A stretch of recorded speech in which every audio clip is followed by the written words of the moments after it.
ये हैं राहुल यादव, जिन्हें किताबों के साथ वक्त बिताना बेहद पसंद है। आज राहुल जुडिशरी की तैयारी करने वाले विद्यार्थियों के बीच खासे लोकप्रिय हैं। और हो भी क्यों ना, क्योंकि पिछले लगभग 23 वर्षों से राहुल हजारों बच्चों को जुडिशरी पढ़ाते आ रहे हैं। और आज इन्हीं के पढ़ाए हुए छात्रों में से कोई न्यायाधीश है तो कोई सरकारी वकील, लेकिन उसके पीछे है इनकी रातों की मेहनत जो आज भी निरंतर जारी है। राहुल्स आईएएस एकेडमी, जो देश की राजधानी दिल्ली के वजीरपुर में स्थित एक जाना माना कोचिंग इंस्टीट्यूट है, जहां राहुल यादव बच्चों को जुडिशरी की कोचिंग देते हैं। राहुल ने इस एकेडमी की शुरुआत सन 2001 में की थी। राहुल्स आईएएस एकेडमी में ऑनलाइन और ऑफलाइन दोनों तरह से क्लास होती है और हजारों बच्चे जुडिशरी की इस टॉप मोस्ट एकेडमी का सानिध्य पाकर खुद के भविष्य की नींव रखते हैं। राहुल बच्चों को रोजाना 7 से 8 घंटे ऑनलाइन और ऑफलाइन माध्यम से पढ़ाते हैं, लेकिन ये इतना आसान नहीं है। इसके लिए राहुल खुद भी कई घंटों किताबों के साथ बिताते हैं, जिससे वो खुद को भी अपडेट रख सकें। कहते हैं कि ज्ञान देने वाला सर्वोपरि होता है और हमेशा पूजनीय होता है। और आपने हमेशा सुना भी होगा कि गुरु गोविंद दऊ खड़े, काके लागू पाओ, बलिहारी गुरु आपने गोविंद दियो बताओ। मेरे साथ आज राहुल आईएएस एकेडमी के कर्ता धर्ता, फाउंडर और वहाँ बच्चों को ज्ञान देने वाले, मार्ग प्रदर्शित करने वाले मिस्टर राहुल यादव मौजूद हैं। बहुत बहुत स्वागत है सर आपका हमारे साथ जुड़ने के लिए। सर, सबसे पहले, क्योंकि बात यहीं से शुरू होती है कि मार्ग प्रशस्त करने की शुरुआत हुई, तो सबसे पहले मैं जानना चाहूँगा कि आपकी स्कूलिंग, आपकी शिक्षा कहाँ से हुई, कहाँ से आप बिलोंग करते हैं, कहाँ से आपकी ज़िंदगी की शुरुआत हुई? देखिए, मैं ओरिजिनली तो बिहार का रहने वाला हूँ। बिहार में एक बसबा गांव है, ये मधुबनी ज़िले में है, अंधरा ठाड़ी के पास। ये एक छोटा सा गांव है, 400-500 लोग होंगे इसमें, बहुत ज़्यादा नहीं है, बहुत ज़्यादा विकसित गांव भी नहीं है। तो वहीं का मैं हूँ। और जन्म तो मेरे नाना के यहाँ मुंगेर में हुआ था। नाना वहाँ पोस्टेड थे उस समय, और तब से पला बढ़ा इन्हीं गांव के परिवेश में। फिर पापा पटना में थे तो पटना में पला बढ़ा। सेंट माइकल्स हाई स्कूल में मैंने पढ़ाई की थी पटना में, और वहीं से पढ़ने के बाद फिर जाकिर हुसैन कॉलेज दिल्ली से मैंने इंग्लिश ऑनर्स किया। और फिर आईएएस के लिए मैंने लॉ ऑप्शनल रखा था, तो उसके लिए पढ़ते पढ़ते मैं नॉलेज थोड़ा अक्वायर कर लिया मैंने। फिर पढ़ाना भी शुरू कर दिया, तो लॉ पढ़ाना शुरू कर दिया। वहीं से सब कुछ शुरू हुआ है। क्योंकि सर, मार्ग प्रदर्शित करते रहते हैं आप बच्चों को भी, लेकिन ज़िंदगी में बड़े उतार चढ़ाव होते हैं जब हम बात करते हैं। आपकी ज़िंदगी कैसी रही? शुरुआत आपने बताया कि आपने कैसे कैसे की, कभी पटना गए, कभी यहाँ अपने बसवा में पढ़े, उसके बाद में फिर आपने दिल्ली में पढ़ाई की, लेकिन उतार चढ़ाव तो रहे होंगे। तो कैसी ज़िंदगी रही आपकी? ज़िंदगी देखा जाए तो अनुभवों से भरपूर है, और समस्याएं तो बहुत थी, लेकिन ठीक है, समस्याओं से अनुभव भी होता है जी। सीखने को बहुत कुछ मिलता है। तो मैं ज़िंदगी को पॉजिटिव साइड में, सकारात्मक रूप से ही लेता हूँ। जब मैं लगभग 19 साल का था जी। तो 12th करने के बाद मैं दिल्ली जाके पढ़ना चाहता था, और पापा कहना था कि पटना में ही पढ़ो। तो ये थोड़ा सा कन्फ्यूजन था उस समय। जी। उस समय बिहार में एजुकेशन की प्रणाली के अंदर 6-6 साल लग जाते थे ग्रेजुएशन करने में, जो 3 साल का होता है। जी। दिल्ली में 3 साल में हो जाता था। तो मेरी यही सोच थी कि दिल्ली से करूँगा तो 3 साल में ग्रेजुएट हो जाऊँगा, जी। और अगर बिहार से करूँगा तो 5-6 साल लग जाएंगे। जी। तो वो थोड़ा सा मुझे दिल्ली की तरफ खींच रहा था। जी। फिर फाइनली मेरी मम्मी से बात हुई, मम्मी ने बोला तुम जाओ। जी।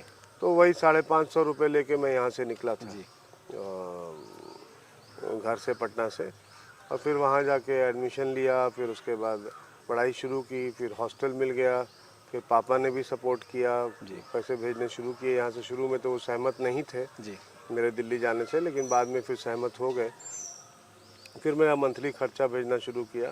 जी। तो ये सब तो था, लेकिन ओवरऑल अपने खर्चों के लिए पैसे पूरे नहीं पड़ते थे तो फिर अब घर से तो लिमिटेड पैसे ही आएंगे जी और खर्चे थे मेरे जो कि नॉर्मल खर्चे जो सबके होते हैं वही सब थे।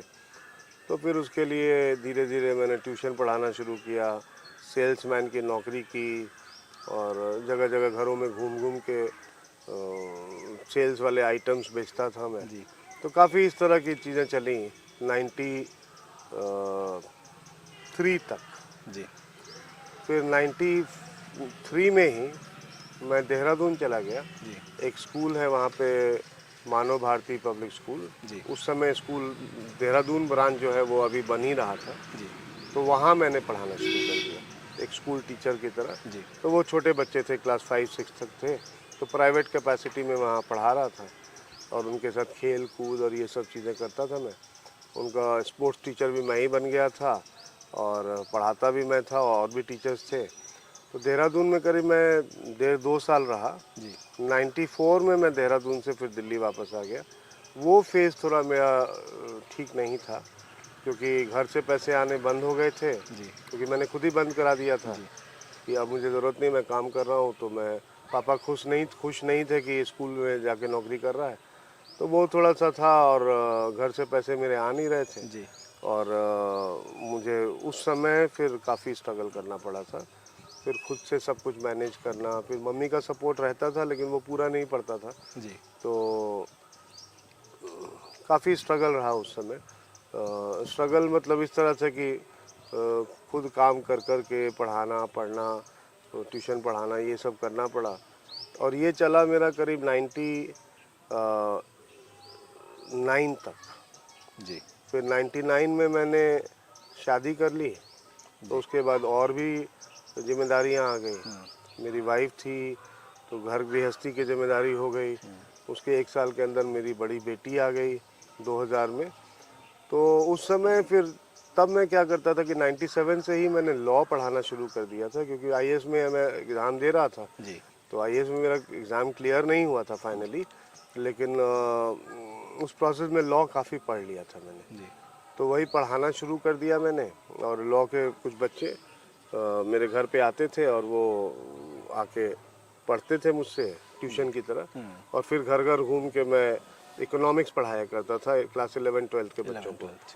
तो उसी दौरान मैंने शादी की थी। मेरी पत्नी बहुत अच्छी हैं और मेरे लॉ के फील्ड से या मेरे पढ़ाई के फील्ड से नहीं थी, वो कुछ और उनका काम था। तो वो बेसिकली कहीं भी कुछ काम मिल जाए तो वो कर लिया करती थी और बाद में उन्होंने भी ट्यूशन पढ़ाना शुरू कर दिया था। तो उसी में फिर जान पहचान हुई और प्रगति मैदान ये जाती थी, मैं भी किसी काम से गया था, वहीं पे मुलाकात हुई जी और उसके बाद फिर धीरे धीरे हमने जल्दी ही, ज़्यादा लंबा नहीं पीरियड रखा, मतलब मिलने के करीब 1 साल के अंदर ही हमने शादी कर ली थी। तो शादी के बाद फिर 1 साल बाद बेटी आ गई। तो बेटी के आने के बाद फिर बच्चे के खर्चे, और हम लोग बहुत बच्चे को पैम्पर करके रखते थे तो उसकी ज़रूरतें भी हम पूरा करना चाहते थे। तो वो एक बड़ा स्ट्रगल का फेज़ आया लाइफ में, जिसमें मतलब कई बार तो ये होता था कि बच्चे को डाइपर हम कहाँ से लाएं, पैसे नहीं हैं। तो मतलब कई ऐसी समस्याएं होती थी रोज़ के रोज़ लाइफ में। खाने के लिए कुछ नहीं है, क्या करें, अब वाइफ को खिलाना ज़रूरी है, नहीं खाएगी तो फिर बच्चे को फीड करना होता है, तो वो सब कैसे होगा। तो इस तरह की बहुत समस्याएं थी लाइफ में उस समय, लेकिन ट्यूशन पढ़ा के किस तरह से काम चला ले रहे थे। इसी बीच में क्या हुआ कि मेरी वाइफ की डिलीवरी होने वाली थी, जो बड़ी बेटी जब आई उसी समय उसी की डिलीवरी होने वाली थी और मैं ऑलरेडी घर पे मैं लॉ पढ़ा रहा था। तो एक कोचिंग संस्थान है, मैं वहाँ अपने एक दोस्त से मिलने गया था और उस दोस्त से मिलने के क्रम में उसने पूछा कि राहुल तुम यहाँ पढ़ाओगे? तो इनको ज़रूरत है, क्योंकि मैं जा रहा हूँ तो इनको ज़रूरत है, क्योंकि उसका आईपीएस में सिलेक्शन हो गया था, वो ट्रेनिंग के लिए जा रहा था जी। तो उसके सब्जेक्ट में किसी और टीचर की ज़रूरत थी और मेरा ज्योग्राफी ऑप्शनल भी था। तो उसने बोला ज्योग्राफी तुम पढ़ा दो तो तुमसे बढ़िया कोई नहीं होगा यहाँ पे। तो मैंने उसी समय हाँ कर दिया और वो बड़ी अजीब सी सा माहौल था। मैं उससे मिलने गया था जी। उसने किसी से पूछा भी नहीं, मुझे बोला कि पढ़ाओगे? मैंने बोला हाँ पढ़ा लेंगे और सीधा क्लास में लेके चला गया। अच्छा। और मैं कोई तैयारी करके नहीं गया था। बोला कि अब ये आपके नए सर हैं, ये पढ़ाएंगे। अच्छा। और क्लास में करीब 100 बच्चे बैठे हुए थे। अब मुझे उसने कह दिया कि आज से पढ़ाओ। मैं कुछ भी ना, मेरे पास कोई नोट थे, कुछ भी नहीं था, और बोला पढ़ाओ। मैंने बोला तुम क्या पढ़ा रहे थे? तो उसने बताया इंडियन मानसून। जी। तो चूंकि मैं आईएएस का एग्ज़ाम वगैरह दे रहा था तो मेरा नॉलेज उसमें ठीक था, जी। तो मैंने उसी दिन से पढ़ाना शुरू किया और आज तक पढ़ाते ही चला गया। फिर वहाँ मैं उस कोचिंग में करीब 1-1.5 साल रहा। जी। तो 1-1.5 साल 2001 तक रहा वहाँ पे। उसके बाद फिर मैंने वहाँ छोड़ दिया पढ़ाना किन्हीं कारणों से, कुछ व्यक्तिगत कारण थे मेरे। और उसके बाद मैंने प्लान किया कि मैं अब अपना स्टार्ट करूँगा। जी। और अपना स्टार्ट करने के लिए पैसे नहीं थे मेरे पास। जी। तो क्योंकि ट्यूशन के पैसे सारे खर्च हो गए थे, कोचिंग से पैसे मुझे ज़्यादा आए नहीं थे। जी। तो अब मैं क्या करूँ? और जब तक कोचिंग में पढ़ा रहा था पैसे काफ़ी आते थे, सैलरी आती थी अच्छी। तो मतलब 40,000 50,000 महीने की सैलरी आ जाती थी। तो बड़े अच्छे से हम लोग चल रहे थे। जी। और कोचिंग भी मैंने ज्वाइन इसीलिए किया था कि मेरी वाइफ की डिलीवरी होने वाला था और मेरे पास पैसे नहीं थे। तो मैंने अपने उस फ्रेंड को बोला कि यहाँ के डायरेक्टर से बात करो जी। कि क्या वो मुझे 15,000 रुपये एडवांस दे सकते हैं। हाँ। तो अगर वो देंगे तो मैं यहाँ पढ़ा सकता हूँ, क्योंकि मेरी वाइफ की डिलीवरी है, 15,000 रुपये खर्च होने हैं। हाँ। तो यहीं जीवोदय हॉस्पिटल अशोक विहार में है दिल्ली में, वहाँ पे होना था डिलीवरी। तो मैंने एस्टीमेट लिया था तो 15,000 का बताया उन्होंने। तो फिर डायरेक्टर साहब के पहली क्लास तो ले ली मैंने उनके परमिशन के बिना। फिर उनके पास ले गया, मुझे इंट्रोड्यूस कराया और बोला कि यही पढ़ा रहा है और अच्छा है ये। तो मैंने बोला उनसे कि 15,000 रुपये मुझे एडवांस आप दे पाओगे? और ये बात है 5 अगस्त की, 5 अगस्त सन 2000 में। और 25 अगस्त को डिलीवरी का डेट था। अच्छा। तो उन्होंने वहीं पे उसी समय मुझे एक चेक काट के दिया और बोला कि आपका 15,000 रुपये है, आप कल से पढ़ाना शुरू कर दो। तो उन पैसों की ज़रूरत की वजह से मैंने हाँ किया था पढ़ाने के लिए। और शायद वही लाइफ की शुरुआत हो गई मेरी। उसके बाद एक साल भी नहीं लगे थे, 1 साल हुआ था तो फिर मैंने वहाँ छोड़ दिया था पढ़ाना। और फिर जब अपना शुरू किया तो मेरे पास पैसे नहीं थे। तो उस समय क्योंकि पहले से प्लान किया नहीं था कि छोड़ूंगा, तो अचानक से कोई घटना हुई जिसकी वजह से छोड़ना पड़ा मुझे। जी। उस समय मेरे पास पैसे नहीं थे। तो मेरी वाइफ की आदत थी कि वो गुल्लक में पैसे जमा करके रखती थी काफ़ी। अच्छा। तो उसने गुल्लक तोड़ा और उसमें से 1256 रुपये के सिक्के उसने निकाल के दिए मुझे। फिर मैं एक दुकान पे गया, सिक्के दे के नोट में कन्वर्ट कराया और लाके उसको पकड़ा दिया। तो उसने बोला कि नहीं, ये पैसे तो आप रखिए और इससे तुमको जो भी करना है कर लो, क्योंकि और हमारे पास पैसे नहीं है। बच्चे का खाना पीना मैं दुकान से उधार पे ले आऊँगी और सब कर लूँगी, लेकिन तुम कुछ कर सकते हो तो इसी में कर लो। उन्हीं 1256 रुपयों से मैंने अपना ये कोचिंग वाला जर्नी स्टार्ट किया था।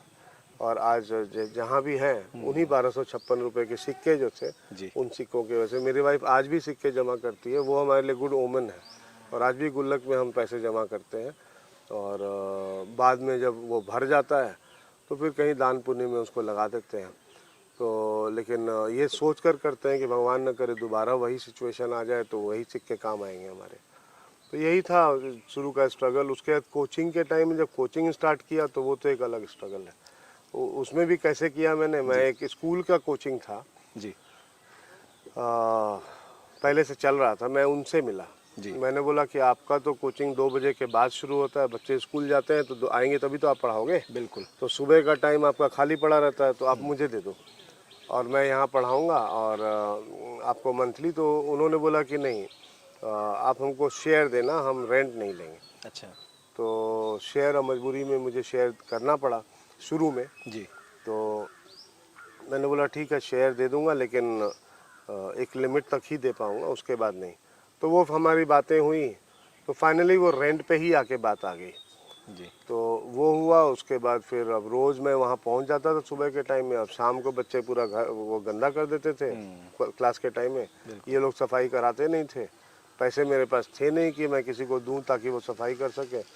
तो रोज़ मुझे सुबह सुबह वहाँ जाके पूरी झाड़ू पोछा सफाई सब करना पड़ता था। उसके बाद टॉयलेट वॉयलेट साफ़ करना सबको रोज़ खुद करता था। लगभग 6 महीने तक ऐसे चला।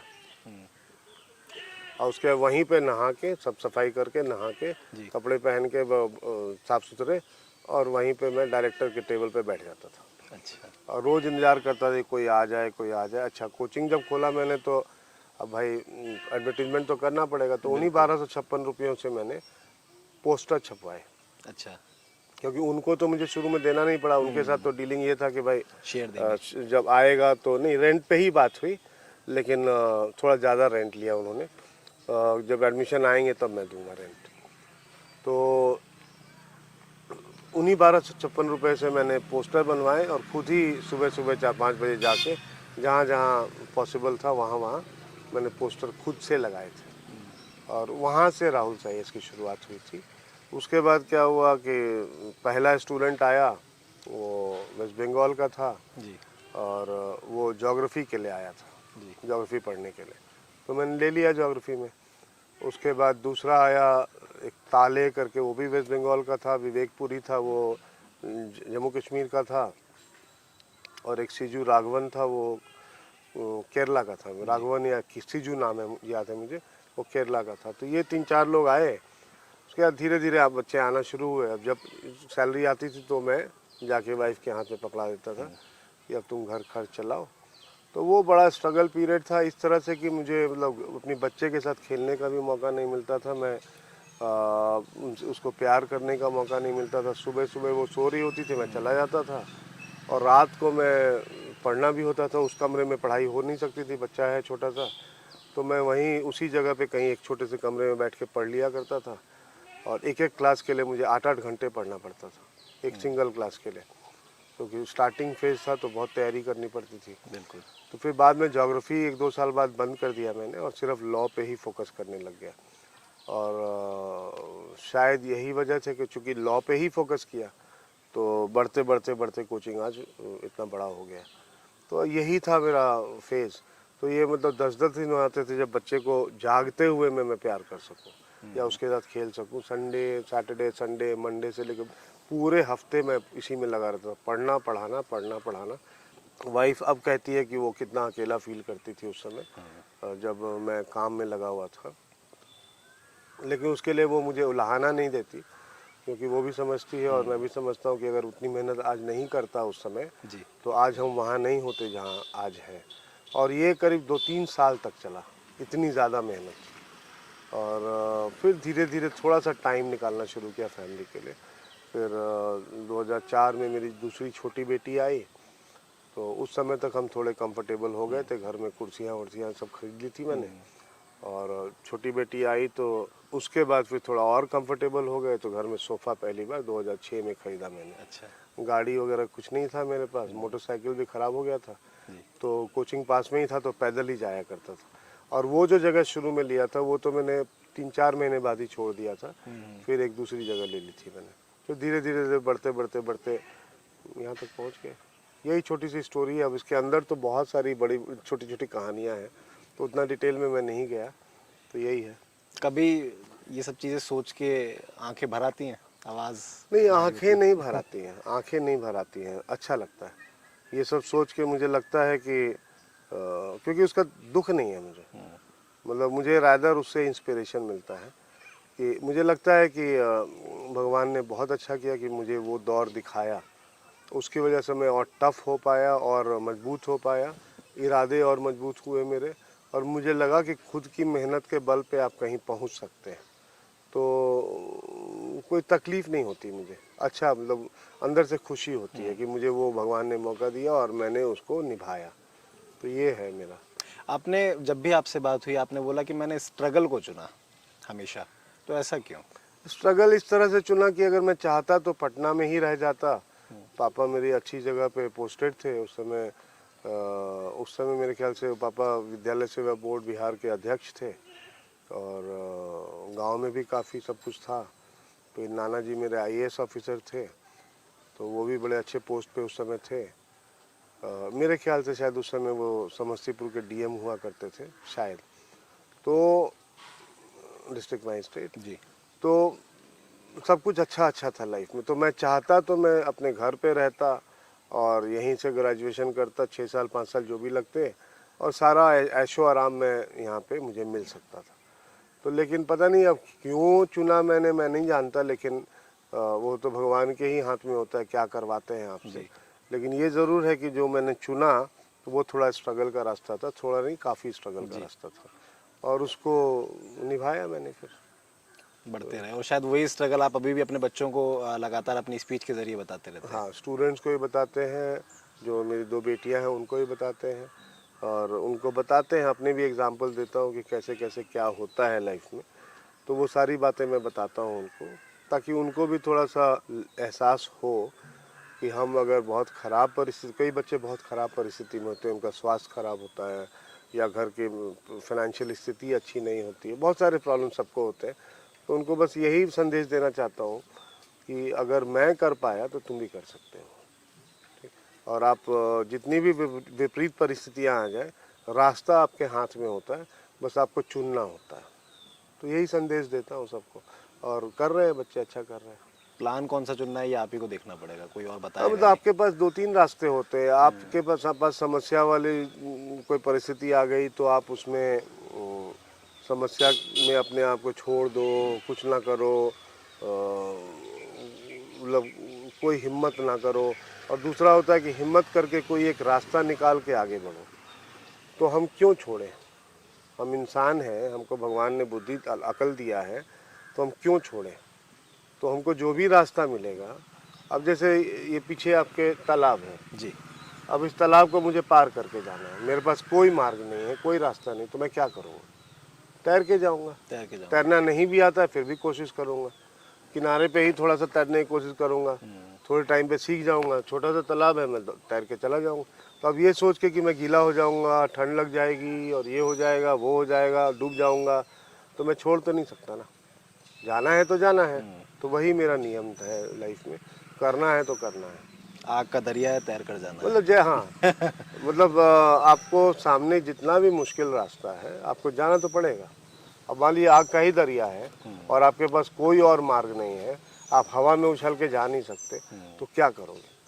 भगवान का नाम लेके उसी में घुस जाओगे, दौड़ते हुए जाओगे, इस पार से उस पार पहुंच जाओगे। किस्मत खराब रही, समय खराब रहा तो आग में फंस जाओगे। नहीं तो तो निकल लेकिन हाँ, लेकिन हम उसके डर के मारे बैठे रह जाएं, ये तो नहीं कर सकते। पॉजिटिव एप्टीट्यूड, और मेरा यही सोच है कि आप पॉजिटिव एटीट्यूड लेके चलो, और क्यों नहीं कर पाओगे, तो वही है, जो सोचेंगे वो कर लेंगे। कर लेंगे। क्योंकि सर भगवान का नाम लिया, भगवान को बहुत मानते हैं आप। हाँ। और लगातार मुझे लगता है साल में लगभग सभी तीर्थों पे जितने ज़्यादा हो सकता है वहाँ आप जाते भी हैं। तो वो शुरुआत, वो प्रेम भगवान के प्रति, निष्ठा, वो कहाँ से जन्मी? देखो, बचपन में जब मैं छोटा था तो मेरे पिताजी पटना में महावीर मंदिर है रेलवे स्टेशन के पास, वहाँ जाया करते थे, और हनुमान जी के मेरे पिताजी बहुत भक्त रहे और रोज़ हनुमान जी का पाठ करते थे। तो शायद वो मेरे साइकोलॉजी में बैठ गया। फिर शुरू में जब स्ट्रगल पीरियड चल रहा था तो मैं पूजा पाठ में उतना नहीं होता था, लेकिन हाँ, मंदिर अगर कहीं मुझे दिख जाए तो प्रणाम ज़रूर करता था, या मौका लगे तो मंदिर के अंदर जाके माथा टेक के आता था मैं। तो ये शुरू से मेरी आदत है, मंदिर के सामने से गुजर रहा हूँ तो हाथ जोड़ लेता था हमेशा। ये मतलब बचपन से मेरी आदत है, बचपन से। वो शायद मम्मी पापा के संस्कारों से मिला है। उसके बाद जब शादी हुई मेरी, तो उसमें मेरी पत्नी जो है वो काफ़ी धार्मिक है, तो वो गुरुद्वारे भी जाती हैं, प्लस मंदिरों में बहुत जाती हैं। तो मैं फिर उसके साथ और जाना शुरू हो गया मेरा। गुरुद्वारे भी गए, हम हरमिंदर साहब जा चुके हैं, वहाँ अमृतसर में हम आनंदपुर साहिब जाते हैं, दिल्ली में तो नानक प्याऊ गुरुद्वारा, बंगला साहिब गुरुद्वारा, हर जगह जा चुके हैं। मंदिरों में जहाँ जहाँ मौका लगा है, कई बार तो विशेष हमारा ट्रिप ऐसा बन जाता है कि हम मंदिर दर्शन के लिए ही जाते हैं। पूरे हिमाचल में जितनी भी मंदिर हैं माता की, वो सब का दर्शन कर रहे हैं। तो कभी केदारनाथ, बद्रीनाथ, एक बार 4 धाम यात्रा किया था, जिसमें सबसे पहले हम यमुनोत्री गए, फिर गंगोत्री गए, फिर केदारनाथ धाम गए, फिर बद्रीनाथ धाम गए। उसमें तो मैं अपने पापा मम्मी, अपने भाई, उसकी पूरी फैमिली को लेके गया था। तो ये मतलब क्यों है मैं नहीं कह सकता, लेकिन आस्था है। और शायद शादी के बाद मेरी वाइफ को बहुत आस्था थी, वो भी था, और बचपन से मेरे अंदर भी था। मुझे उतना टाइम नहीं मिलता था कि मैं बहुत ज़्यादा पूजा पाठ कर सकूं, लेकिन शादी के बाद, इनफैक्ट शादी के पहले ही मेरी वाइफ जब मेरे लाइफ में आई, उसी समय से मंदिर आना जाना बहुत शुरू हो गया था मेरा। तो ये करीब 23-24 साल का है, शुरू से चला आ रहा है। वाइफ से कैसे मुलाकात हुई और कैसे फिर आप लोगों ने शादी की? देखो, वाइफ से मुलाकात, वाइफ को मैं देखता तो मतलब पास में ही रहती थी, जी। तो देखता तो मैं कई सालों से था इनको, 4-5 साल से मतलब बातचीत नहीं होती थी, लेकिन मुझे पसंद थी वो, और उसका वो जाने, लेकिन मुझे वो पसंद थी। मैं भी रहा हूँगा शायद। जी। फिर मैं एक बार गया था प्रगति मैदान किसी काम से, वहाँ पे इन्होंने कोई स्टॉल लगा रखा था जी। और वहाँ पे कुछ काम कर रही थी, तो बाय चांस मुझे दिख गई वहाँ। अच्छा। तो जब दिख गई तो फिर मैंने इनको अप्रोच किया, इनके पास गया, आप कैसे हो? तो फिर उस दिन मैं इनको मैंने बोला कि मैं भी घर ही जा रहा हूँ, मैं भी उधर ही रहता था, तो चलिए आपको छोड़ देता हूँ। तो बस वो जो छोड़ने के लिए बिठाया पीछे बाइक पे, बस उसके बाद जिंदगी भर के लिए बैठ गई। उसके बाद ज़िंदगी भर के लिए हमने बिठा लिया। तो यही था। कैसा तालमेल रहता है उनका? क्योंकि वैसे तो आप पहले भी बता चुके हैं कि बहुत सपोर्ट करती हैं, लेकिन फिर भी क्योंकि आपने बोला कि शुरुआत में स्ट्रगलिंग पीरियड इतना रहा, तो किस तरीके से उन्होंने चीज़ों को मैनेज बहुत करा? बहुत बहुत और सपोर्ट किया, बहुत सपोर्ट किया। मेरी वाइफ में एक बहुत बड़ी खासियत है कि वो छोटी-छोटी बातों को लेके ना क्रिब नहीं करती है। तो मतलब जैसे मेरे पास 100 रुपए हैं, अब 100 में से 20 रुपए मैं दूसरों पे खर्च करना चाहता हूँ, उसके पास 80 ही बचा, तो वो 20 रुपए के लिए क्रिब नहीं करेगी, वो उस 80 रुपए पे खूब खुश होएगी। तो ये शुरू से उसका रहा है, क्योंकि शुरू से ही मैं समाज के लिए कुछ ना कुछ करता रहा हूँ, चाहे मेरे पास पैसे बहुत कम थे तब भी किया, पैसे नहीं अब हैं तो तब भी करता हूँ। तो वो कहीं भी मुझे रोकती नहीं है। जैसे यहाँ पे मंदिर बना रहा था, जी। तो मुझे कुछ पैसों की ज़रूरत पड़ गई थी और मेरे पास पैसे ख़त्म हो गए थे, तो उसने अपना जो जमा किया था ना, उसी में से सेविंग में से बचा बचा के जो जमा किया था, वो पैसे निकाल के दिए कि तुम्हारी इज्जत नहीं खराब होनी चाहिए और मंदिर पूरा होना चाहिए, तुम इसको जाके लगाओ। तो उससे फिर मंदिर का काम आगे चला था। तो ये बहुत सैक्रिफाइसिंग नेचर की और बहुत पॉजिटिव एटीट्यूड वाली लेडी है। इसने कहीं भी कुछ भी करने से मुझे रोका नहीं, कभी भी कुछ भी करने से रोका नहीं। ये हमेशा मुझे आगे बढ़ाना, जो मैं चाहता हूँ वो करो तुम, तुम्हारा सम्मान, तुम्हारी अंतरात्मा को ठेस नहीं पहुंचना चाहिए, तुम जो चाहते हो वो करो, मैं सैक्रिफाइस कर लूँगी। तो ये शुरू से ऐसी है और अभी भी है वैसी। तो इसका तो बहुत सपोर्ट हमेशा रहा है, और मतलब एक तो ये है और दूसरा ये थोड़े बच्चों जैसी है। तो छोटी छोटी इसके डिमांड्स भी होते हैं, ऐसा नहीं कि इसके डिमांड्स नहीं होते, छोटे छोटे डिमांड्स कि मेरे पास 1 घंटा बैठ जाओ, मुझसे बातें करो, मेरी बातें सुनो। तो इस तरह के छोटे छोटे डिमांड्स इसके होते हैं। मुझे कभी घुमा के ले आओ, तो मैं करता हूँ, कोशिश करता हूँ कि करूँ, कई बार नहीं कर पाता तो फिर डांट भी सुनता हूँ। तो वो सब तो घर में नोक झोंक थोड़ा बहुत तो होता है, लेकिन overall she is a very nice lady. मतलब व्हाट आई फील इज़, जो मुझे लगता है कि ये बहुत पवित्र दिल की लेडी है, बहुत प्योर हार्ट है इसका, तो सबकी सेवा करने में इसको अच्छा लगता है, और मेरा भी नेचर वैसा ही है। शायद इस वजह से हम दोनों का जो एक संगम है ना, और दोनों मिल के काफ़ी अच्छे अच्छे काम कर पाते हैं। तो ये है मेरी वाइफ का तालमेल भी बढ़िया बैठा हुआ है इसी तालमेल, वजह से। बहुत बढ़िया। कभी कोई झगड़ा नहीं होता। मतलब गलतियां मैं कर देता हूँ, मैं कई बार गुस्सा हो जाता हूँ, लेकिन ये झगड़ा नहीं करती मुझसे। कहाँ घुमाने ले जाते हैं जब कहती हैं तो कहीं जाने के लिए? देखो, कभी कभी तो दिल्ली में ही कहीं इधर उधर घुमा लाया, या ज़्यादातर मुझे लाइफ का सबसे बढ़िया जगह तीर्थ स्थलों को छोड़कर, उनको उनकी बात अलग रखो, वो तो हैं ही अच्छे, सबसे बढ़िया जगह मुझे अपना गांव लगता है। तो लंबा ट्रिप अगर है तो गांव ले आता हूँ। वैसे तो मैं कई जगहों पे ले जा चुका हूँ, इंडिया में भी, इंडिया के बाहर भी, लेकिन सबसे ज़्यादा सुकून मुझे गांव में, जैसे अभी बैठा हूँ तो बहुत अच्छा फील हो रहा है, तो सबसे ज़्यादा सुकून मुझे यहाँ लगता है, उसको भी मिलता है सुकून। बाकी कहीं भी घुमा लाया, अब लंबा ट्रिप का बनाना है तो कहीं मनाली लेके चले गए, कभी नैनीताल लेके चले गए। हिल स्टेशन में घूमना बहुत अच्छा लगता है मुझे भी, उसको भी। तो केरला हम बहुत जाते हैं। केरला में एक जगह है कुमारकम लेक रिजॉर्ट, वो कुमारकम एक जगह है, वहाँ पे अलिपे के पास है, वहाँ हम बहुत जाते हैं। और इधर कुछ सालों से नहीं गए कोविड की वजह से, बट वहाँ हमारा जाना अक्सर लगा रहता है। साल में 2-2 बार जाते थे। मनाली, न्यू ईयर हमेशा हम मनाली में मनाते थे। 2-3 साल से थोड़ा कोविड की वजह से गड़बड़ हुआ था। उसके बाद फिर हम बहुत जगह जा चुके हैं। हम खजियार जा चुके हैं, हम धर्मशाला जा चुके हैं, और जगह मुंशियारी जा चुके हैं, चाइना बॉर्डर के पास जी। उत्तराखंड में। हम नैनीताल, अल्मोड़ा, कसार देवी हिल रिजॉर्ट है, वहाँ जाके रुके थे। तो और पता नहीं कितनी ही जगह, हिमाचल में बहुत जगह, पालमपुर जा चुके हैं, चंबा जा चुके हैं। तो घूमने का तो बहुत शौक है मुझे भी, उसको भी। काफ़ी घूमते हैं हम, काफ़ी घूमते हैं। और इंडिया के बाहर भी काफ़ी गए हैं। फेवरेट डेस्टिनेशन इंडिया के बाहर हमारा स्विट्ज़रलैंड है। स्विट्जरलैंड। हाँ, स्विट्ज़रलैंड तो हम 6 बार जा चुके हैं। अच्छा। मतलब लगभग हर साल ही जाते थे गर्मियों में। तो वो भी एक है, मतलब वो इसलिए नहीं कि विदेश है, इसलिए कि बहुत साफ़ सुथरी जगह है और हिल स्टेशन है, तो वो बहुत अच्छा लगता है। इंडिया में तो जाते ही जाते हैं, तो यही है। भाई को लक्ष्मण कहते हैं आप। तो ऐसा क्यों? मेरी सारी बातें सुनता है वो, मतलब बड़े भाई वाला सम्मान देता है मुझे, समाज में भी, व्यक्तिगत रूप से भी। और जैसा कहता हूँ उसको जगह देता है, सुनता है, उसी हिसाब से करता है। तो और क्या चाहिए भाई से। कभी झगड़ा नहीं करता। बचपन के झगड़ों को हटा दो, लेकिन बड़े होने के बाद झगड़ा नहीं करते हम लोग, मिल के रहते हैं। तो और क्या चाहिए। भगवान को धन्यवाद बोलता हूँ कि ऐसा भाई दिया उन्होंने। कभी वाइफ से डांट पड़ी है इस बात को लेके कि आप सिर्फ क्लास में लगे रहते हैं और घर पर समय नहीं देते, मुझे समय नहीं देते? डांट तो नहीं, लेकिन हाँ उसकी शक्ल देख के मैं समझ जाता हूँ। देखो काम काम है, काम तो करना पड़ेगा, उसको ही पता है। अब कभी कभार होता है कि आने में देर क्यों कर दी।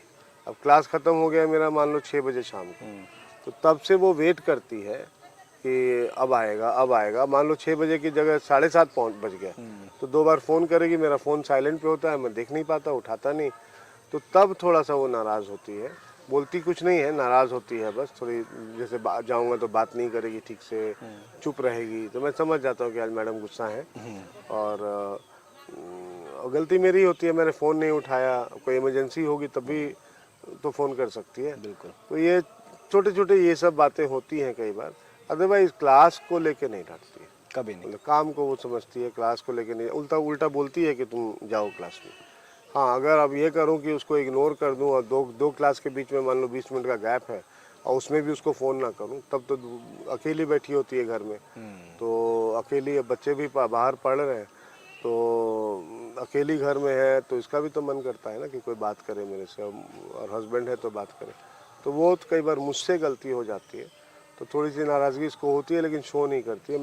मुझे खुद समझना होता है कि ये नाराज़ है, तो इसको मनाऊंगा। और वो चाहती भी यही होंगी कि आप समझेंगे तो और ज़्यादा बेटर होगा, वो दिखता भी है फिर। हाँ, वो अब मैं मनाऊं तो खुश होती है वो कि मेरा हस्बैंड मुझे मना रहा है। सर, ज़िंदगी कैसे देखते हैं अपनी ज़िंदगी को? क्योंकि बहुत बदलाव आया। आपने बताया कि शुरुआत स्ट्रगल से की और आज हम एक अच्छे मुकाम पर हैं। तो कभी ऐसा लगा कि आज डिफरेंस है, अब हम वो वाले लोग नहीं रहे और अब हमारे अंदर बदलाव आ जाना चाहिए? कभी ये चीज़ फील आई? नहीं, हम जैसे थे वैसे ही रहेंगे और वैसे ही हैं।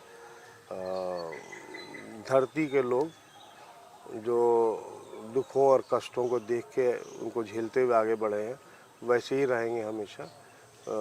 ठीक है, मटेरियल चीज़ें हमेशा पर्याप्त नहीं होती ना। बिल्कुल। मटेरियल चीज़ें कितने दिन काम आएंगी। ठीक है, मटेरियल चीज़ें हैं, गाड़ियां हैं, घर है, सब है हमारे पास, वो भी ज़रूरी होता है लाइफ में। लेकिन कई लोगों के पास ये सब नहीं होता, फिर वो भी तो जीते हैं ना। बिल्कुल। तो हम क्यों अपने आप को बदलें। हम जैसे थे वैसे ही रहेंगे, और शायद वही नतीजा है कि हम आगे से आगे बढ़ते जा रहे हैं। अगर हमने ये सोच लिया कि हमको सब कुछ मिल गया है, अब हम बड़े हो गए हैं, अब हमको कुछ नहीं चाहिए, हम लोगों से बातें नहीं करेंगे, हम घमंड में रहेंगे, तो फिर तो हमको कौन पूछेगा। कोई नहीं पूछेगा हमको। हम समाज से भी कट जाएंगे, अकेले हो जाएंगे, और समाज के बिना कोई जी नहीं सकता। तो वही है, मतलब कुछ बदलाव लाना नहीं चाहता, बदलाव आएगा भी नहीं। जैसा हूँ वैसा ही रहेगा। तो यहाँ तो सर गांव में रहे होंगे, तो हमेशा इन लोगों के बीच में रहे होंगे हाँ, सर? गायों, बकरी, जी। जा बेटा जा, गाय, बकरी और इस तरह के बहुत सारे भैंस, बहुत सारे जानवर हैं जो यहाँ पे हैं, और बचपन से प्रेम करते आ रहे हैं। कभी दूध निकाला है गाय का? नहीं नहीं, मौका नहीं मिला। हल चलाया है लेकिन दूध नहीं निकाला। खेती की है मतलब? खेती, हाँ समझ लो खेती, ऐसे हल चलाया है, ट्रैक्टर चलाया, ये सब किया है। उतना नहीं, जब मौका लगा तो कर लिया। हल तो अब होते भी नहीं है, हल तो अब लोग वो चलाते बंद ही ही हो नहीं गए हैं। हाँ। तो लेकिन मैंने हल चलाया है। बहुत मुश्किल काम है हल चलाना, क्योंकि हल का जो वो धार होता है ना, जी। वो बैल के पैर में लगने का डर होता है। तो अच्छा। उसको प्रेशर डालना पड़ता है ताकि वो मिट्टी के अंदर रहे, नहीं तो बैल के पैर में लग सकता है। फिर हमने वो किया है जो दौनी जिसको बोलते हैं ना, कि पहले तो ये मशीनें नहीं होती थी, तो जब हम लोग छोटे थे, थोड़े यंग ही थे लेकिन जी। बहुत छोटे नहीं थे, तो एक बड़ा सा पोल गाड़ देंगे या बांस गाड़ देंगे हाँ। और उसके चारों तरफ चार चार बैलों को एक साथ बांध के जी। और नीचे पूरा जो धान है उसका फसल को बिछा देंगे हाँ हाँ। और वो बैल उस पर ऐसे गोल गोल गोल गोल चलेंगे काफ़ी देर तक। उनके पैर से, उनके खुर से दब के धान अलग हो जाएगा और उसका जो भूसा है वो अलग हो जाएगा। अच्छा। तो वो हम लोग बहुत करते थे पहले। बचपन में। तो अब तो बड़ा मिस करता हूँ उन सब चीज़ों को, अब नहीं होता वो सब। अब तो ट्रैक्टर से हो जाता है, थ्रेशर से हो जाता है सब, तो वो चीज़ें अब नहीं होती, पहले होती थी। कभी गांव में बाहर निकल के कोई पेड़ पसंद आया हो कि आम तोड़ लाएं, फिर कभी खीरा खा लाएं, हाँ हाँ, कभी कुछ? बहुत किया है। खीरा, ककड़ी, ककड़ी तो यहाँ उतना नहीं होता, खीरा होता है। खीरा, ककड़ी जहाँ नाना जी होते थे गोपालगंज और सिवान में, जी। वहाँ पे ककड़ी हुआ करता था, वहाँ पे ककड़ी खेतों में जाके तोड़ते थे।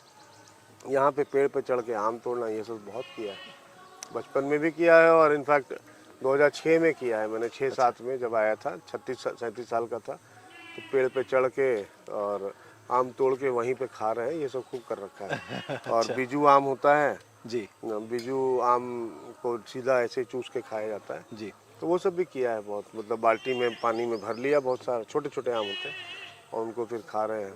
तो अब तो उतना नहीं खाता, थोड़ा हेल्थ को ध्यान में रखते हुए। पहले तो मतलब 10-10, 20-20 आम एक बार में साफ ही कर बारे लेते थे। वो छोटे आम होते हैं, वो खा जाते थे। तो अब आम थोड़ा कम खाता हूँ। हमेशा सर बगीचे में रहते हैं, प्लांटेशन जो है वो करते रहते हैं आप, तो प्लांटेशन की शुरुआत कब से की और कब से इसको कंटिन्यू करते हुए आ रहे हैं?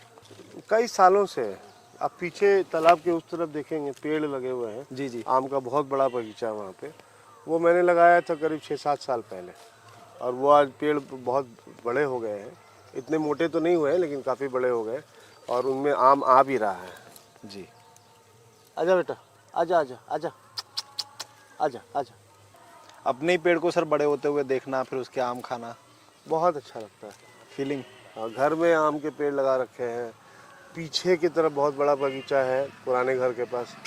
ये तो नए वाला घर है, उधर पीछे पुराना घर है, दादाजी ने बनवाया था और पापा ने भी बनवाया। तो वो घर है, उसके पीछे बहुत बड़ा बगीचा है, वो लगाया हमने। उसमें आम बहुत आता है, तो वो खाते हैं। तो अब तो मैं नहीं खाता, बच्चों को खिलाता हूँ। बच्चों को खिलाते मैं तो दिन में आधा टुकड़ा खा लिया तो बहुत है मेरे लिए। सीजन के हिसाब से अब फल थोड़ा थोड़ा थोड़ा थोड़ा, बाकी हेल्थ को देखते हुए और सब लीची चीज़ें। खाता हूँ, जामुन बहुत खाता हूँ और पपीता बहुत खाता हूँ। तो ये सारे फल, एप्पल बहुत खाता हूँ, बहुत, मतलब दिन में एक एप्पल खा लेता हूँ, थोड़ा पपीता खा लेता हूँ। बनाना मैं उतना नहीं खाता, पसंद बहुत है लेकिन थोड़ा सा हेल्थ को ध्यान में रखते हुए आधा बनाना या थोड़ा टुकड़ा खा लेता हूँ। अंगूर बहुत पसंद है मुझे।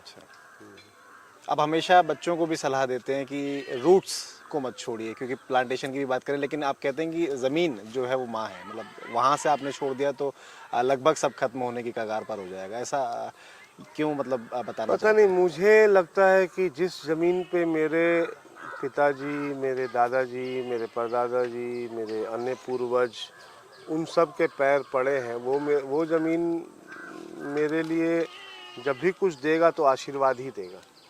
तो वो ज़मीन मेरे लिए बहुत इम्पोर्टेंट है। आजा आजा आजा आजा। वो ज़मीन मेरे लिए बहुत इम्पोर्टेंट है, वहाँ से मुझे लगता है कि मुझे पूर्वजों का आशीर्वाद मिल रहा है। तो मैं तो व्यक्तिगत रूप से मानता हूँ इस बात को कि मैं इसको छोड़ने वाला नहीं हूँ। ज़मीन पे, अपने घर पे तो आऊँगा ही आऊँगा, अपना जहाँ मेरा जड़ है, जहाँ मेरे अपने लोग हैं, जहाँ मेरे अपने लोग रहे हैं, वहाँ तो मैं जाऊँगा ही जाऊँगा, उसको नहीं छोड़ सकता मैं। आपको नहीं लगा सर कभी डर किससे? कि स्ट्रगल इतना कर रहा हूँ, अब एक बार अब नहीं हो पाएगा, बस अभी अंत है? नहीं, अभी तो मुझे लगता है कि अभी तो कुछ किया ही नहीं है मैंने। अभी तो बहुत कुछ करूँगा। और उस समय की बात अगर आप कर रहे हो तो कभी लगा ही नहीं, क्योंकि मैं कभी भविष्य नहीं सोच के चलता ही नहीं। मैं आज आपके पास बैठा हूँ, आपसे बात कर रहा हूँ, तो मैं अभी का सोच रहा हूँ। थोड़ी देर बाद क्या होगा मैं उसका सोचूंगा। तो मैं कोई परमानेंट कुछ सोच के नहीं चलता कि मुझे आज से 10 साल बाद ये होना चाहिए। हाँ, ये ज़रूर है कि एक ब्रॉड टारगेट मेरे दिमाग में रहता है कि वहाँ तक पहुँचना है, लेकिन उसके लिए मैं अपने रोज़ की ज़िंदगी को ख़राब नहीं करता। एंजॉय करना है एंजॉय कर लेता हूँ, मेहनत करनी है मेहनत कर लेता हूँ। तो रोज़ के हिसाब से, हर मोमेंट के हिसाब से चलता हूँ। तो वही फिर धीरे धीरे सक्सेस को बढ़ाता है ना, आगे वहाँ तक पहुँचाता है आपको। अब वही मैं ब्लूप्रिंट। भविष्य को सोचता रहूँ और अभी वाले टाइम को उस तरह से यूज़ ना करूँ, तो फिर तो फेलियर है ना, फिर तो कोई फ़ायदा ही नहीं है। ब्लूप्रिंट ऑफ सक्सेस आपने रखा भी है, हाँ, इसीलिए इसीलिए नाम रखा। टैगलाइन भी रखा हुआ है आपने। क्योंकि सर जब हम आगे बढ़ते हैं तो दिक्कतें तो आपने बताया कि हमेशा रही, फिर उसके बाद हमने यहाँ तक करा, स्ट्रगल रहा राहुल आईएएस एकेडमी को चलाने में भी, क्योंकि आपने पर्सनल लाइफ में पर्सनली बहुत स्ट्रगल किया। तो अब लाइफ थोड़ी सेटल है, थोड़ा अच्छा चल रहा है सब कुछ, बहुत बड़े इनिशिएटिव आप ले रहे हैं। मैं देखता हूँ कि कभी आप किसी गांव में जाते हैं, वहाँ पे विकास करने की बात हो, चाहे फिर बच्चों को आगे बढ़ाने की बात हो, चाहे फिर किसी से मिलजुल कर, सोशल लाइफ की मैं बात करना चाह रहा हूँ आपकी, कि वो जुड़ा, वो आपको क्यों लगा कि मुझे सोशल लाइफ में थोड़ा सा इन्वॉल्व होना चाहिए, मैं लोगों के लिए कुछ करूँ। और लोग कभी आपको प्रमोशन करते हुए नहीं दिखा उसका कि मैं ये करने के लिए जा रहा हूँ, जबकि यहाँ हम आए तो हमें पता चला कि आप कितना कुछ कर रहे हैं। तो वो जुड़ाव कैसे हुआ लोगों से, और कैसे मन करा कि नहीं अब लोगों के बीच में जाना है और लोगों के लिए सिर्फ कार्य करना है? मेरे दादाजी में ये बात थी, और मेरे पिताजी को भी आप देखोगे ना, जी। तो वो भी अकेले नहीं बैठे हुए मिलेंगे, 10 लोग हमेशा घेरे रहते हैं उसको। मेरे पिताजी को घेरे रहते हैं। और मेरे दादाजी में ये बात थी कि वो सबको जोड़ के चलते। तो बचपन में मैंने उनका वो लाइफ देखा है, अपने पिताजी का लाइफ देखा है, शायद वहाँ से ये संस्कार मेरे पास आए। और प्लस आप जब सक्षम हो तो क्यों नहीं करोगे, मतलब आपका ये दायित्व बनता है ना। मुझे, हमको तो संविधान भी ये सिखाता है कि आपका दायित्व है कि समाज के उत्थान के लिए, समाज के भले के लिए आप करें। स्टेट करेगी, सरकार करेगी, वो तो ठीक है, वो उनकी जिम्मेदारी है, लेकिन मैं एज ए इंडियन सिटीजन, मेरी भी तो जिम्मेदारी बनती है कि मैं करूँ, क्यों नहीं करूँ। बिल्कुल बिल्कुल। मतलब मेरी एक कहते हैं ना कॉर्पोरेट सोशल रिस्पॉन्सिबिलिटी। तो अब मैं कॉर्पोरेट तो अपने आप को नहीं मानता, एडुकेशनिस्ट मानता हूँ, लेकिन फिर भी समाज से अगर मुझे मिल रहा है तो समाज को देना तो चाहिए मुझे, तो वही कोशिश कर रहा हूँ। लगातार वो कोशिश जारी है और आगे भी मुझे लगता है कि इसी तरीके से वो जारी रहेगी हाँ भी। हाँ हाँ। सर कभी ऐसा लगा कि जो हमने सोचा था वो हमने पा लिया, और अब हम कुछ और जो सोच रहे हैं उसको हम जल्दी से पाने वाले हैं, अब उसके लिए जो हम मेहनत सोचा था वो पा लिया, मतलब ऐसा थॉट तो नहीं आता, क्योंकि टारगेट तो बढ़ता ही जाता है हमेशा। लेकिन ये है कि हाँ, कभी कभी लगता है कि मार्ग हमारा प्रशस्त हो रहा है, तो आगे जो करना है, अब समाज की तरफ ही जाना है मुझे, तो धीरे धीरे समाज की तरफ ही जाना है मुझे, जा ही रहा हूँ। वो प्रक्रिया प्रारंभ हो चुका है। आप देखोगे कि 10 साल बाद मैं कुछ और ही कर रहा हूँ। तो मतलब मुझे लगता है कि जो अभी चल रहा है वो मुझे समाज के और करीब लेता जा रहा है। तो वही है, जो सोचा था वो पा लिया वाली फीलिंग तो कभी नहीं आती। लगता है कि अच्छा ये स्टेज क्रॉस हुआ, अब अगला स्टेज अब आएगा, नेक्स्ट तो स्टेज पे वैसे हाँ चलेंगे। नेक्स्ट स्टेज में सांप चलेंगे। सीढ़ी की तरह कि चढ़ उतर गए तो फिर वापस चढ़ना है अभी। हाँ, उतरने का भी क्रम होता है, चढ़ने का, चढ़ गए तो फिर और चढ़ो, और वो ऊपर भी चढ़ो। होता है। कभी खेलते हैं, कुछ गेम खेलने का मन करता हो? नहीं, अब तो खैर सिर्फ वॉक करता हूँ। गेम पहले खेला करता था, बैडमिंटन बहुत खेलता था, थोड़ा यंग एज में फुटबॉल खेलता था, क्रिकेट खेलता था, और थोड़ा अभी वाले एज में, मतलब अभी से 10 साल 5 साल पहले तक बैडमिंटन बहुत खेलता था और रनिंग वगैरह करता था। तो एज सच इंडोर गेम में देखो तो बच्चों के साथ कभी लूडो वगैरह, कैरम वगैरह खेल लेता था, लेकिन बहुत ज़्यादा नहीं। आजकल तो वो भी ऑनलाइन ही हो गए, फोन में लूडो नहीं, मैंने कभी होती है। फ़ोन पे नहीं खेला। आपने फ़ोन में गीटे वाला, कोई, गीटा बोलते थे हाँ हमारे यहाँ पे। हाँ, फ़ोन में कभी वो गेम नहीं खेला है मैंने डाउनलोड भी नहीं कर रखा। मुझे वो बड़ा अजीब सा लगता है। जो ओरिजिनलिटी है वो तो उसको ऐसे हिलाओ, हिला ऐसे के। फेंको, तो उसमें ज़्यादा मज़ा है ना। अब 6 फ़ोन आने पे के बाद खुशी होती थी। वो जो 3-4 लोग होते हैं एक साथ बैठे हैं और वो फेंक रहे हैं कि पासा या फिर गोटी या जो भी बोलो उसको, और फिर उसका 6 आ गया तो 6 में जंप करके वहाँ पहुँच गए, तो ये एक आया तो दुखी हो गए, तो कोई बेईमानी करने की कोशिश कर रहा है, तो उसका मज़ा अलग है ना। तो वो चीज़ें फ़ोन में कहाँ मिलेगी। पासा फेंक के 6 आने पे एक और चांस मिलता था। हाँ, एक और चांस लाइफ देती है कभी एक चांस?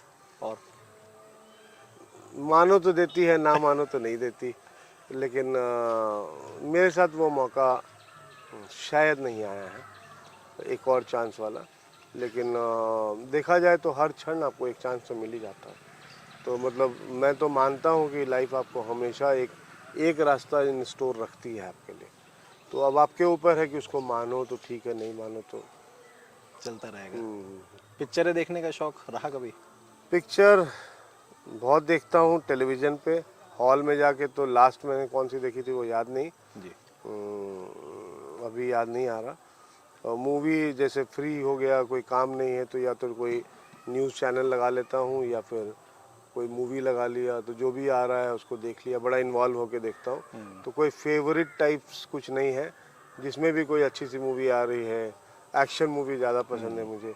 एक्शन हो या फिर वो वाला मूवी हो जिसमें कुछ थीम बेस्ड कोई मूवी हो, तो वो ज़्यादा पसंद है और देखता हूँ।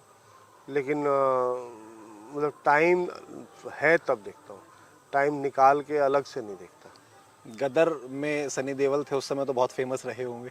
कभी हाँ, कुछ ऐसा रहा कि ये हीरो फेवरेट है, कोई एक हीरो? फेवरेट हीरो सारे ही अच्छे हैं, सबकी एक्टिंग आपको किसी ना किसी फिल्म में बहुत अच्छी मिलेगी। सनी देओल की बहुत अच्छी एक्टिंग है बहुत सारे मूवीज़ में। दामिनी देख लो उनकी, फिर आप ऋषि कपूर की बॉबी देख लो आप। तो सबका कोई ना कोई मूवी उनकी। शमी कपूर की कौन सी मूवी थी मुझे याद नहीं, अभी याद नहीं आ रहा, तीसरी मंजिल थी या ऐसा कुछ था, नाम अभी मूवी का नाम याद नहीं आ रहा, वो बहुत अच्छी थी। मुझे उनकी मूवी बहुत अच्छी लगती थी। अभी नाम सबका भूल रहा हूँ। जी जी। वो पुराने एक्ट्रेस की बात कर रहा हूँ। तो पुरानी मूवीज़ मुझे बहुत अच्छी लगती थी। मेरे नाना जी मूवी के बहुत शौकीन थे। अच्छा। वो सिनेमा हॉल हम लोग को ले जाया करते थे और वहाँ बैठ के दिखाया करते थे। तो उस समय तो टेलीविज़न वगैरह थोड़ा बहुत ज़्यादा इंडिया में प्रचलित नहीं था, तो सिनेमा हॉल में जाके देखा करते। तो नाना जी मेरे मूवी के बड़े शौकीन थे। और घर में टीवी जब आ गया तो टीवी वो बैठ के रात को, जब ऑफिस अगले दिन होता था तो रात को जब खाना वाना खा लेते थे उसके 2-3 घंटे बैठ के मूवी देखा करते थे। अब मुझे अपने साथ बिठा लेते थे, या तो मैं पढ़ रहा होता था और या फिर मूवी चल रहा है और नाना जी के साथ मैं बैठ के देख रहा हूँ, और कुछ मुझे वो पढ़ाते ही रहते थे साथ साथ। तो वहाँ से मुझे आदत लगी थी, तो मैं भी देखता हूँ। लेकिन ऐसा कोई फेवरेट ये नहीं कि ये वाला चैनल देखूँगा, ऐसा कुछ। प्रेजेंट में देखा जाए तो अभी मुझे सारे ही पसंद हैं। मतलब सलमान खान भी कई कुछ मूवीज़ में बहुत अच्छी एक्टिंग की है उसने।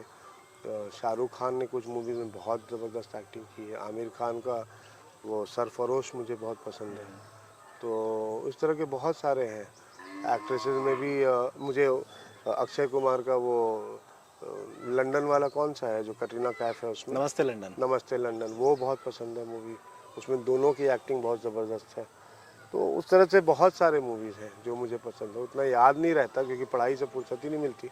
हाँ, फ्री टाइम में देखता हूँ। जॉली एलएलबी और ऐसी जॉली एलएलबी मूवीज भी। देख रखा है, उसका है ना वो अपना अरशद वारसी, अरशद वारसी। तो वो भी मुझे बहुत पसंद है। वो आप ही से जुड़ी हुई पिक्चर भी है। क्योंकि जुडिशरी पे काम कर रहे हैं। लॉ जुडिशरी में है। कभी सर बच्चों को कभी एग्जाम्पल दिया है कि किसी पिक्चर का या फिर अपनी लाइफ का? अपनी लाइफ का तो देता हूँ, पिक्चर का नॉर्मली मैं, क्योंकि मुझे ज़्यादा याद नहीं रहता। मैं जब देख रहा होता हूँ तभी इन्वॉल्व होता हूँ, उसके बाद फिर मैं काफ़ी हद तक भूल जाता हूँ। कोई गाना जो कभी गुनगुनाते हो, बाथरूम सिंगर जैसे?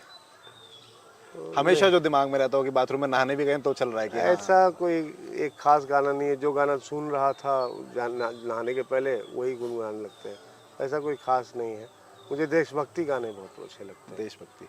लता मंगेशकर का वो गाना है ना, लता मंगेशकर जी का वो जो चाइना ऐ वॉर, मेरे वतन के लोगों। ऐ मेरे वतन के लोगों, वो सुन के सही में मेरे आंखों में आंसू आ जाते हैं। और मेरे देश की धरती, ये इनका महेंद्र कपूर ने गाया है शायद। हाँ, शायद उन्होंने गाया है। तो मतलब उस तरह के बहुत सारे गाने हैं, सुन के बिल्कुल रोंगटे खड़े हो जाते हैं। कभी पसंद करते हैं गुनगुनाना? मुझे वो भी बहुत पसंद है। ये किश्ती, कागज की किश्ती, मेरी दौलत भी ले लो, ये शोहरत भी ले लो। शोहरत भी ले लो। तो ये शायद जगजीत सिंह ने गाया जगजीत है। सिंह की गजल है। ये दौलत भी ले लो, ये शोहरत भी ले लो, मगर वो मुझको मुझे लौटा दो। मतलब वो भी सुन के बहुत इमोशनल हो जाता हूँ। ये है। कभी खुद से गुनगुनाया गाने को? तो कभी भी कुछ भी गुनगुना लेते हैं, कुछ कोई खास ये नहीं है। कुछ हो जाए तो सर नहीं नहीं, बड़ी अभी खुशी। नहीं, अभी नहीं। थोड़ा सा। एक मुझे वो बहुत पसंद है, तुम्हारा इंतजार है,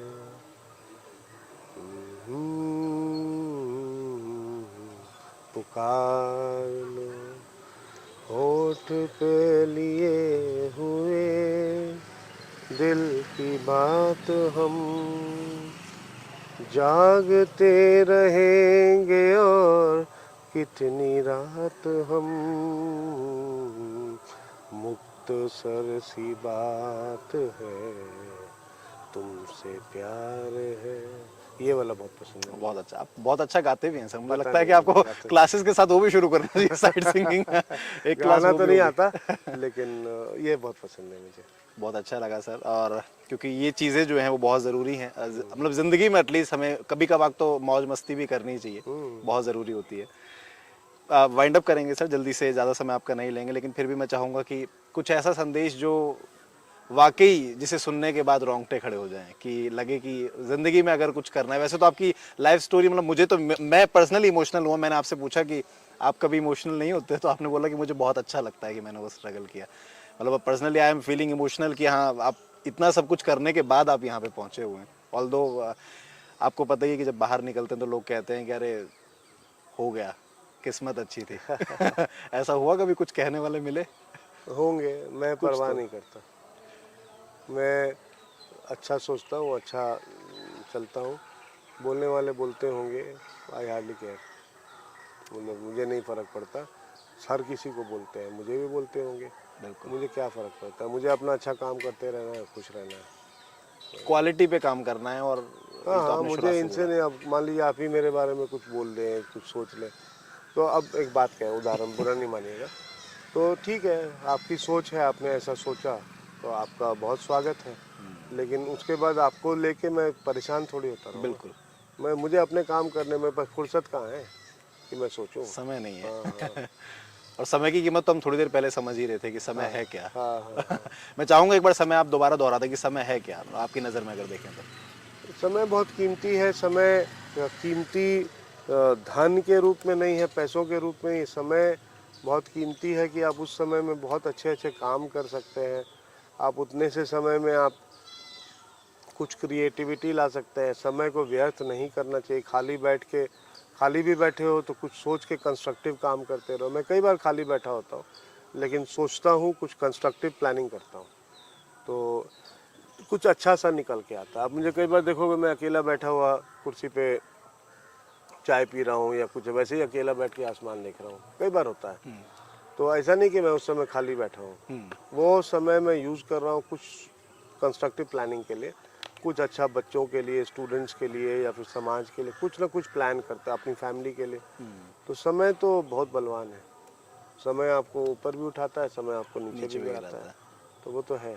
और उसकी कीमत को समझना चाहिए। हाँ, वो तो जब समय आपको नीचे गिराएगा ना, तब समझ में तब आती है समझ में आएगा, कीमत, ठोकर लगने के बाद अकल आती है। कीमत समझ में आती है। कोई संदेश सर जो लगता हो कि ये आप सभी को पता होना चाहिए, इसमें छोटे बच्चे बुजुर्ग सब इसमें इन्वॉल्व अगर हम कर दें तो? मतलब मुझे लगता है कि प्रत्येक व्यक्ति को अपने जीवन में आगे बढ़ते ही रहना चाहिए, क्योंकि मुझे लगता है कि हर व्यक्ति का दायित्व सिर्फ अपने लिए नहीं, अपने परिवार के लिए नहीं, बल्कि समाज के लिए है और देश के लिए भी है। हर व्यक्ति का, कि आप को अपना सक्सेस का पैमाना इस बात पे रखना चाहिए कि मैंने समाज के लिए क्या किया, देश, सबसे पहले मैंने देश के लिए क्या किया, मैंने समाज के लिए क्या किया, और तब आता है अपने परिवार के लिए क्या किया, और तब आता है कि मैंने अपने लिए क्या किया।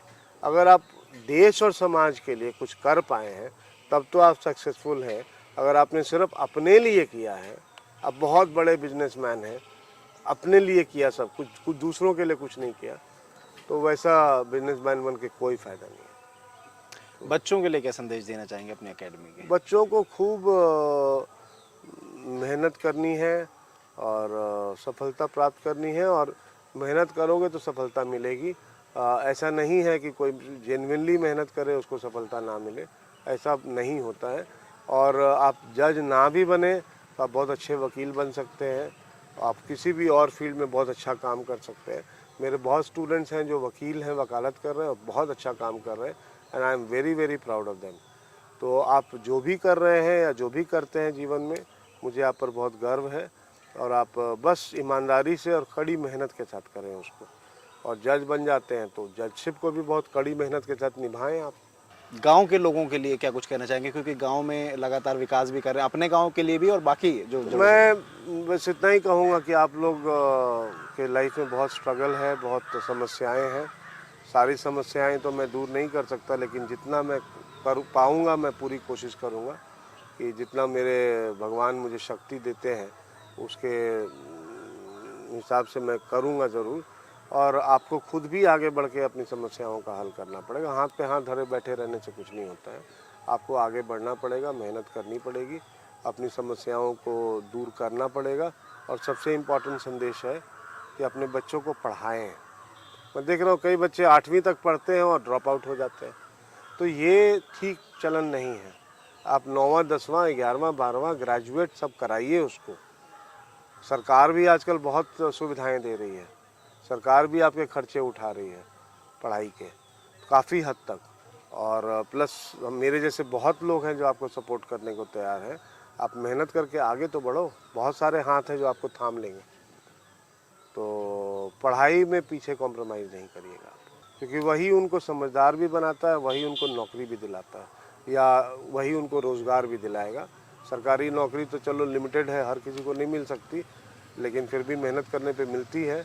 और नहीं तो कुछ अपना स्वयं का रोज़गार कर सकता है ना। मैं सरकारी नौकरी में नहीं हूँ, मेरा अपना स्वयं का रोज़गार है, और देखो सब अच्छा चल रहा है, आप भी कर सकते हैं। मैथिली में कुछ कहना चाहेंगे जो लोगों को समझ में आता है, क्योंकि आपकी रीजनल लैंग्वेज है। मैथिली में हम यह कहब कि हम अहीं सबके बीच के छिए, अहीं सबके आशीर्वाद से हम अते कऽ सकलिए आइ तक, और आगे भी करैत रहब। अहाँ सब अपन आशीर्वाद हमरा दैत रहू, हमरा ला प्रार्थना करत रहू, और अपन माय बाबू के आशीर्वाद से, अपन दादा परदादा के आशीर्वाद से हमरा मौका भेट रहल या अहाँ सबके सेवा करे के, तो से हम करत रहब। तो ये थे हमारे साथ मिस्टर राहुल यादव जी, जो कि राहुल्स IAS एकेडमी के फाउंडर हैं, और लगातार बच्चों को जो है वो लगातार पढ़ा रहे हैं, बढ़ा रहे हैं और उनका मार्ग प्रदर्शित कर रहे हैं। मुझे उम्मीद है कि लगभग सभी सवालों के जवाब हम ले चुके होंगे, क्योंकि लगभग इसलिए मैंने लगा दिया है कि ज़िंदगी जो है वो बहुत बड़ी है और उसमें बहुत सारी कहानियां हैं, जैसे कि सर ने खुद कहा, और सारी कहानियों को आप तक पहुंचा पाना पहली बार में मुश्किल नहीं है। लेकिन सर से एक वादा चाहेंगे कि सर लगातार आप हमें थोड़ा थोड़ा समय देते रहें, ताकि आपकी कहानियों को हम लोगों तक पहुंचाते रहें और इसी तरह से हम लोग मिलते रहें। बहुत बहुत धन्यवाद सर हमारे साथ जुड़ने के लिए।